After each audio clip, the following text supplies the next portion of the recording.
Nous allons faire découvrir la maison du docteur Ferguson. Donc, nous sommes au 2098 2102 rue Laurier, où il y a plusieurs années passées, un docteur est venu s'installer ici dans la région de Rockland pour la première fois. L'histoire commence avec M. Dr. James Ferguson, père de William Ferguson, qui demeurait dans la région de Cumberland, où lui et sa famille opéraient une pharmacie ainsi qu'une clinique médicale. Il était le premier médecin dans cette région et était également coroner.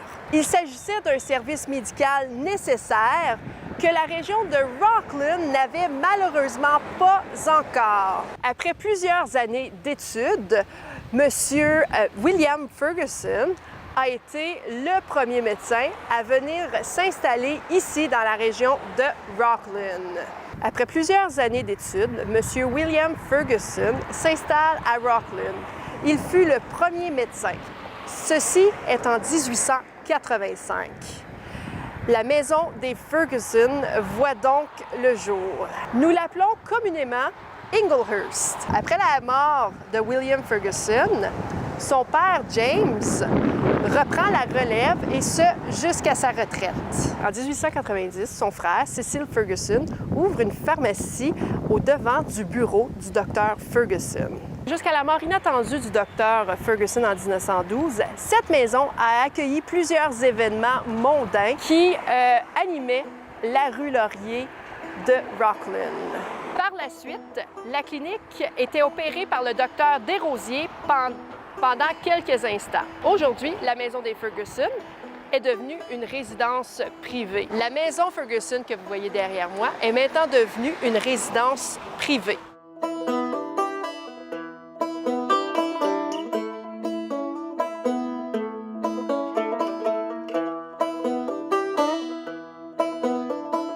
Well, I am the great-granddaughter of Dr. James Ferguson, who came to Cumberland Village in 1861, and he was the doctor there until his death in 1921. Now, his oldest son, Dr. William Dunlop Turner Ferguson, known as Dr. Willie, he was the doctor who lived in this house from about 1895 until his death in 1912. Now, Willie is named William Dunlop Turner Ferguson. My great-grandfather, James Ferguson, he was a member of the Plymouth Brethren faith, which was a branch of the Anglican Church, and they were evangelists. So he named all of his 9 children after members of the Plymouth Brethren. So that's how William became known as William Dunlop Turner Ferguson. But my father always referred to him as Uncle Dr. Willie. Now, Dr. William Ferguson, he went to Lisgar Collegiate Institute, which at that time was the Ottawa Collegiate Institute, probably about 1880. He was born in 1864, so he went to high school in Ottawa, had to board there. Then he went to McGill to study medicine, and he graduated in 1887. Then he became the doctor in Rockland in 1888. And I'm not quite sure where he lived then. He may even have lived at home in Cumberland with his parents and commuted. His father lived in Cumberland Village, as I say, and maybe some of you are familiar with Z Kitchen Restaurant, which is a big stone house in Cumberland. That was Dr. Ferguson's drugstore and surgery. And the lovely red brick house to the east was where Dr. Willie was born in 1864. So there's so much history with the family. Willie then was the doctor here in Rockland when it was a very busy time. W.C. Edwards mills were just beginning, and they were a vast area of buildings. So he managed to acquire a fair amount of money to build this building. He was a very popular young doctor, and you see, W.C. Edwards was very important in Rockland in the 1880s and 90s and at the turn of the century. So they were quite lavish entertainers. So about 1901, his younger brother, Cecil Ferguson, who had graduated from the University of Toronto. He was heading down to New York City to work in pharmacy, but he helped his older brother, Willie, with a drugstore here in Rockland.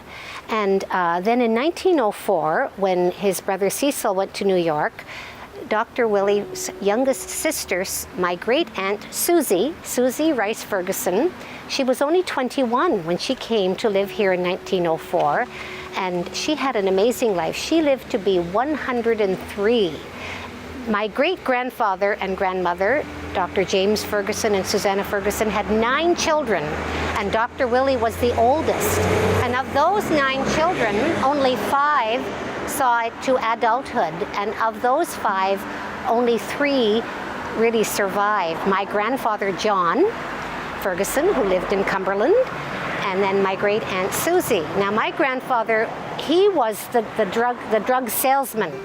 So Dr. James, the old doctor, was the coroner in Rockland, and the coroner of the area, and the doctor of the area, and he had a drugstore in Cumberland. Then his son, William, was the doctor here in Rockland and also had a drugstore.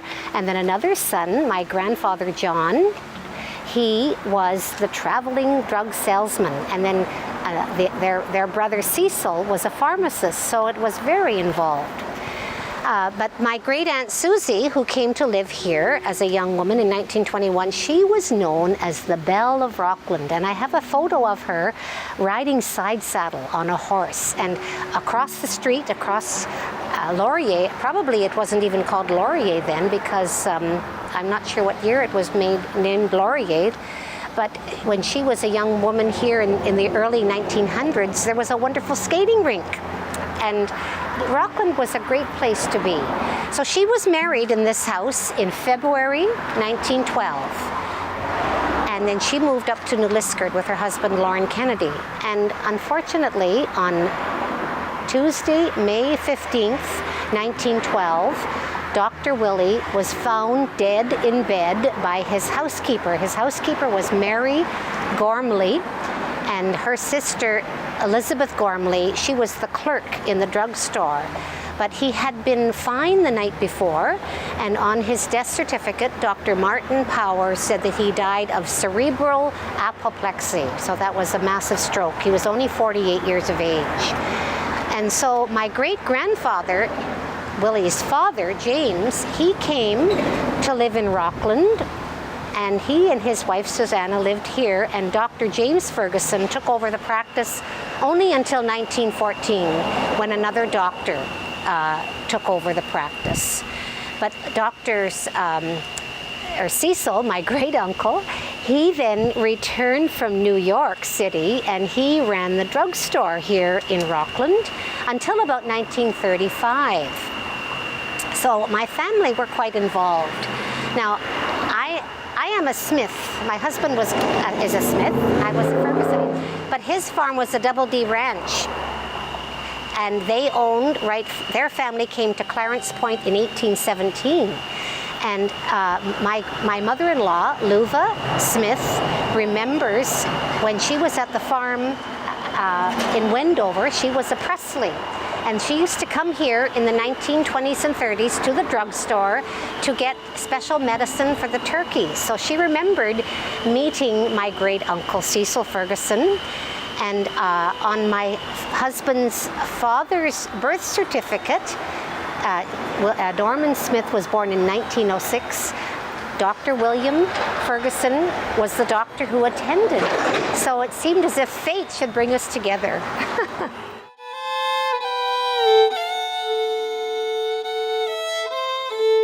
Peut-être que ça vous intéresserait d'avoir quelques détails sur les docteurs Ferguson, parce qu'on en a nommé au moins 2, là. Le docteur James Ferguson demeurait à Cumberland, il était coroner.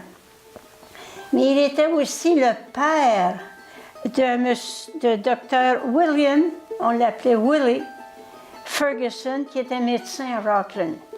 Et il était aussi le père de Cecil Ferguson, qui était apothicaire. Qu'est-ce que c'est un apothicaire? Aujourd'hui, on dirait tout simplement que c'est un pharmacien. Alors, son travail était de préparer les remèdes et les médicaments pour les malades.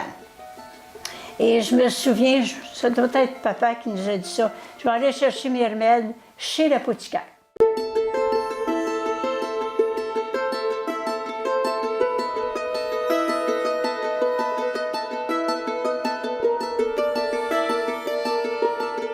Nous voici au deuxième endroit de notre pèlerinage dans la région de Rockland.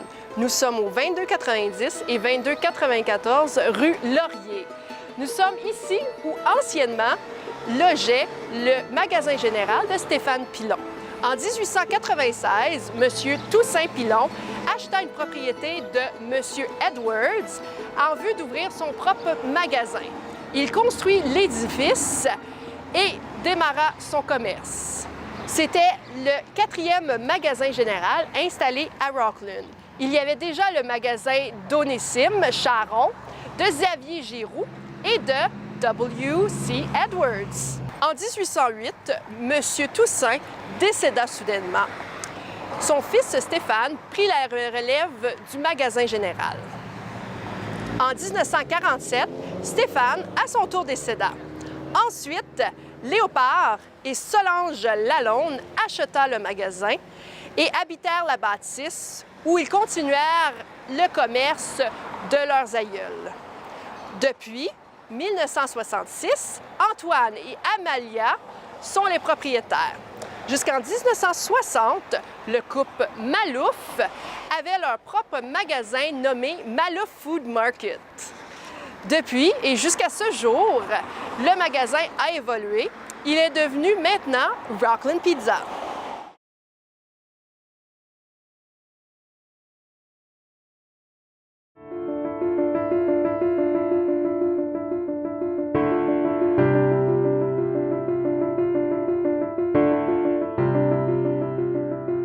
Nous sommes maintenant rendus au 3e endroit de notre pèlerinage, ici à Rockland, de cette émission numéro 3. Nous sommes à la maison de Simon Morris. L'histoire de cette maison commence avec le père de Simon, qui est venu de l'Irlande s'installer dans la région. En 1931, Simon épouse Béatrice Margaret O'Connor et ils ont ensemble 2 enfants, Patrick et Gail. Sa femme était également très impliquée dans la communauté en occupant le poste de la présidente de l'organisme Catholic Women's League. En 1933, Simon Morris achète un grand terrain de M. W.C. Edwards, le propriétaire du moulin tissé. Ensuite, il commence la production de bois de chauffage ainsi que de sirop d'érable qui sera disponible pour les résidents de la région de Rockland. En 1937, Simon Morris construit sa maison. Aujourd'hui, la maison est encore utilisée comme logement privé et possède même encore son apparence originale. La propriété que Morris a achetée en 1933 était énorme. Graduellement, il vend certains segments de ce terrain. Cette action a grandement contribué au développement résidentiel de Rockland. Maintenant, le quartier Village Morris compte au-dessus de 100 maisons, un étang, un parc, et il est nommé en l'honneur de Simon Morris.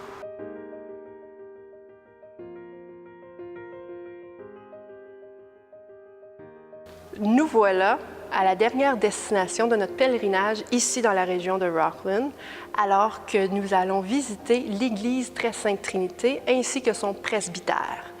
Et donc, l'histoire de l'église Très Sainte Trinité débute en 1886 lors de son inauguration par M.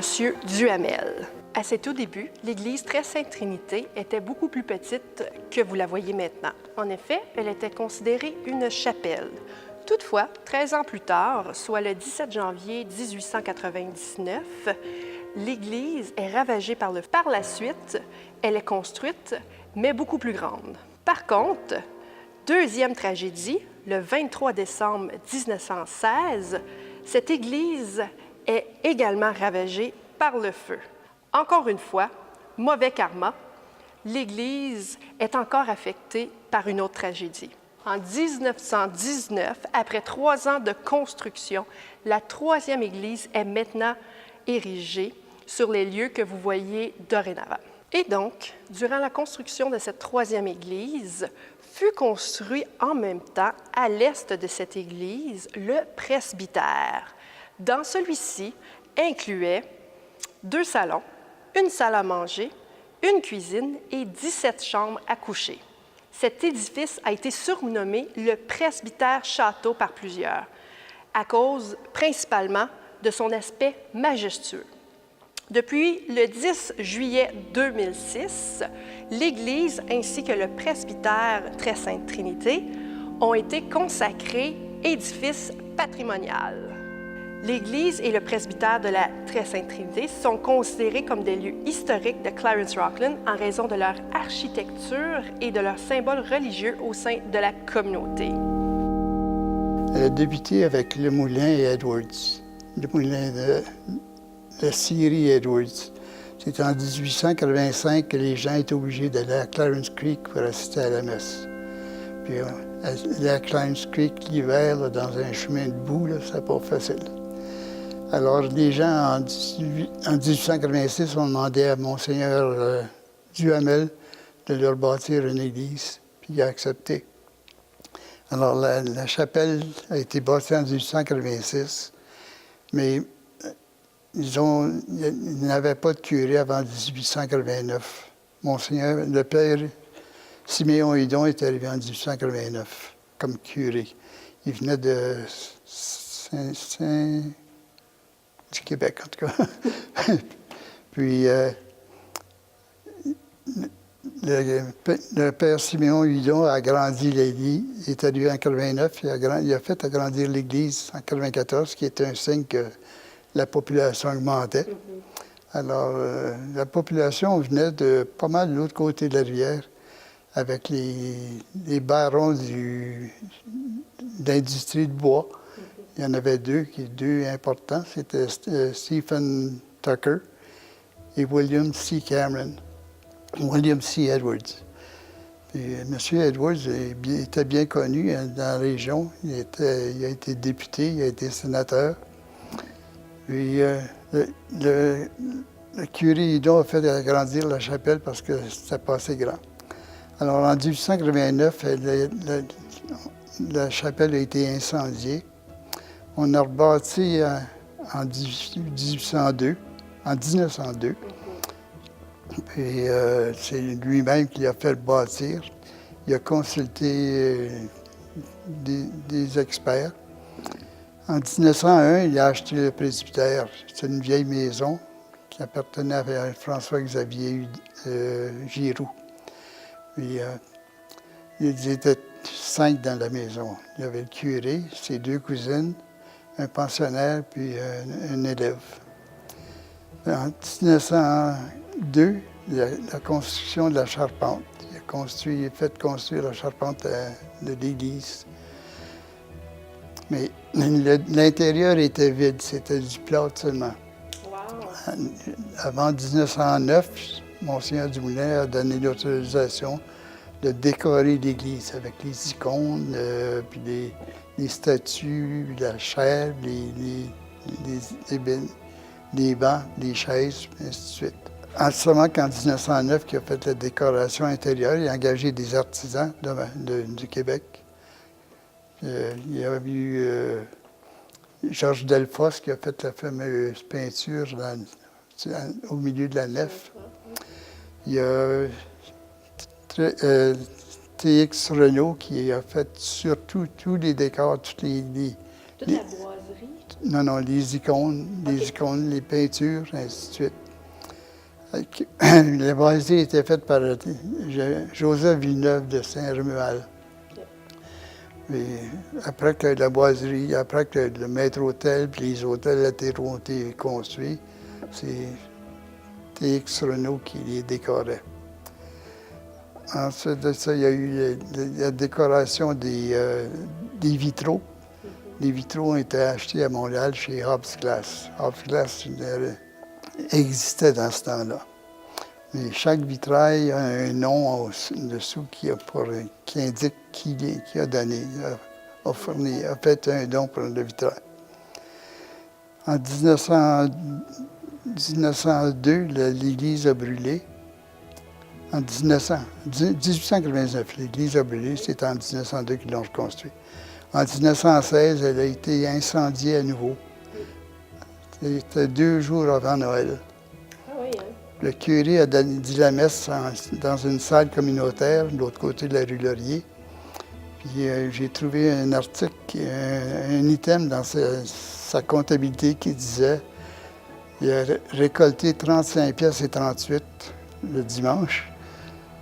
Tout simplement, il a dit l'église a brûlé le 23 hier. C'était bien simple, tu sais.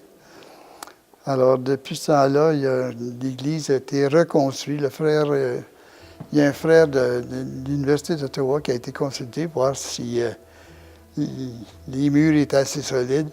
Alors, il a donné son OK, puis on a reconstruit l'église avec les mêmes murs. L'ancienne console de l'orgue est en haut, ici, dans le jubé des chantres. Mais on a acheté une nouvelle console qui a été mise dans le chœur. On a posé la montée ici. Puis elle est branchée sur des tuyaux d'orgue en avant et en arrière. Alors, c'est unique dans une église. Les tuyaux d'orgue sont en avant et en arrière. Ensuite de ça, on a... L'orgue Casavant a un numéro. Casavant a construit des orgues partout au Québec, en Ontario, au Canada, puis en Nouvelle-Angleterre.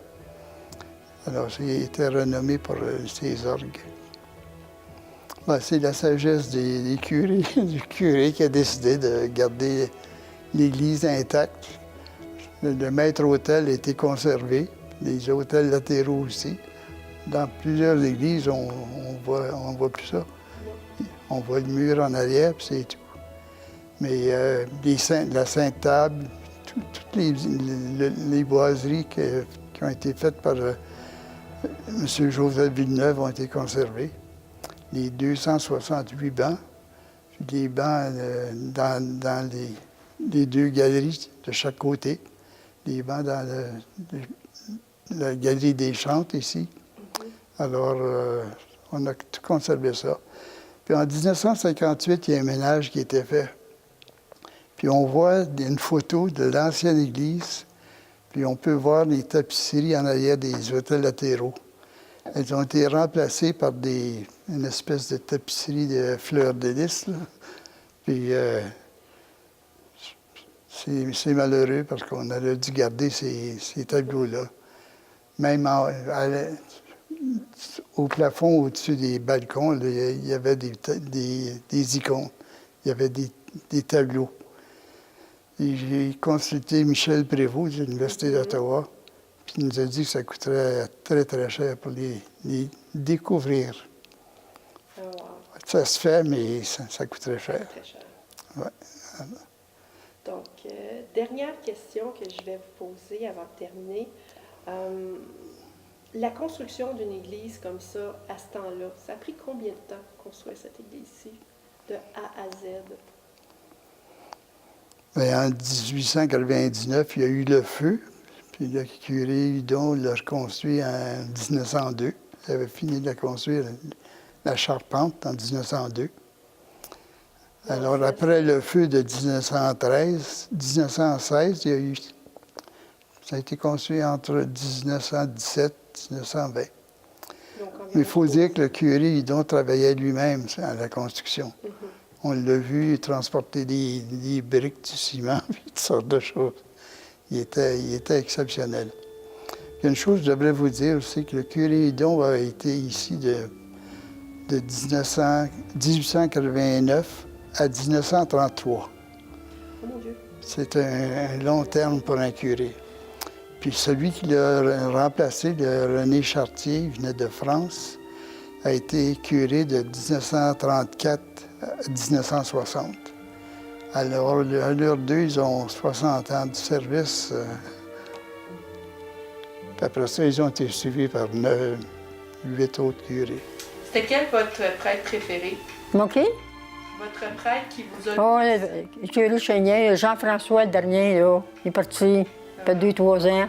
Puis le curé Chagnin, il est décédé, mais j'avais fait une fausse couche la première année à Clarence Point. Puis il passait une fois par année pour payer 5 piastres qu'on donnait par année. Puis là, c'est 5 piastres par jour, par semaine, des fois, pour que tu donnes. Bien, tu donnes ce que tu veux, hein? Oui. Puis une enveloppe, il n'y en a pas. Mais là, puis j'ai beau ouvrir la poche, je l'attendais pas, mais ça fait rien. J'attends le curé, mais en tout cas. Il dit, t'es bien maigre, Annette, mais j'ai dit, j'ai fait une fausse couche. Je pesais à peu près 120. Ouais. Mais je m'en rappelle de ça, là.